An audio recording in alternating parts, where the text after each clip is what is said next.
ஒரு கொதி வரணும். It's a nice picnic spot.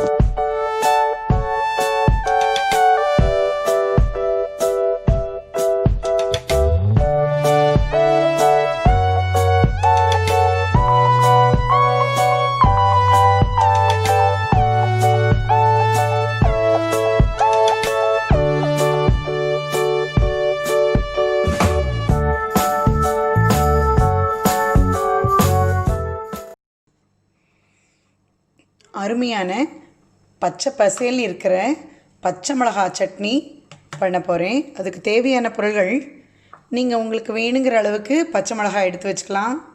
So நான் இங்கே எடுத்துருக்கிறது இந்த அளவுக்கு தான், ஒரு 6-7 மிளகாய் எடுத்திருக்கேன். அப்புறம் லெமன் ஜூஸ், ஆயில், ஸோ அப்புறம் உப்பு, சுவைக்கு ஏற்ப உப்பு வந்து இதில் போட்டுக்கலாம். இன்னும் கொஞ்சம் வேணும்னா அப்புறம் ஆட் பண்ணிக்கலாம். எடுத்து வச்ச பச்சை மிளகாய், இந்த மிளகாவோடது ரொம்ப காரம் வேண்டான்னா அதை நல்லா கீறிட்டு அதில் விதையெல்லாம் எடுத்துடலாம் வெளியில். பட் எனக்கு நிறைய காரம் வேணுங்கிறதுனால நான் அந்த மிளகாய் போட்டிருக்கேன். அப்புறம் லெமன் ஜூஸ், இந்த லெமன் ஜூஸு அதோடையே சேர்ந்து நான் கொஞ்சம் எண்ணெயும் ஊற்றியே அரைக்கிறேன். நான்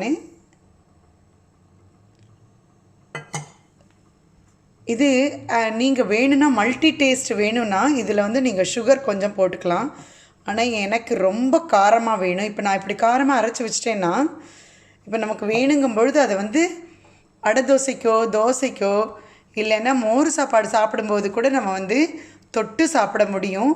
ஸோ அதை வந்து இது பண்ணிட்டா இப்போ வடாம் போடும்போது கூட ஒரு ஸ்பூன் எடுத்து கலந்து இந்த சட்னி யூஸ் பண்ணிக்க முடியும்.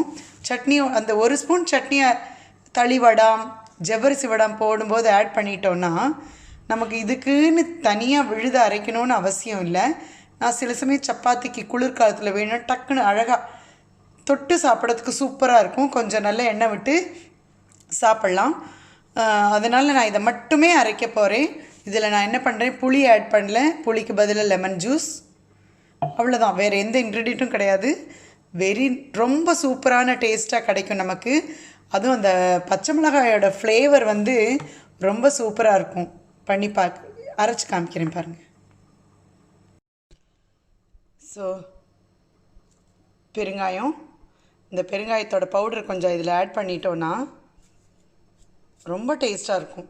தொட்டு சாப்பிட்றதுக்கு சப்பாத்தி கூட நான் சில சமயம் சுட சப்பாத்தியில் நெய்யை தடவி இதை தொட்டு சாப்பிடும்போது எக்ஸலண்ட் சுவையாக இருக்கும்.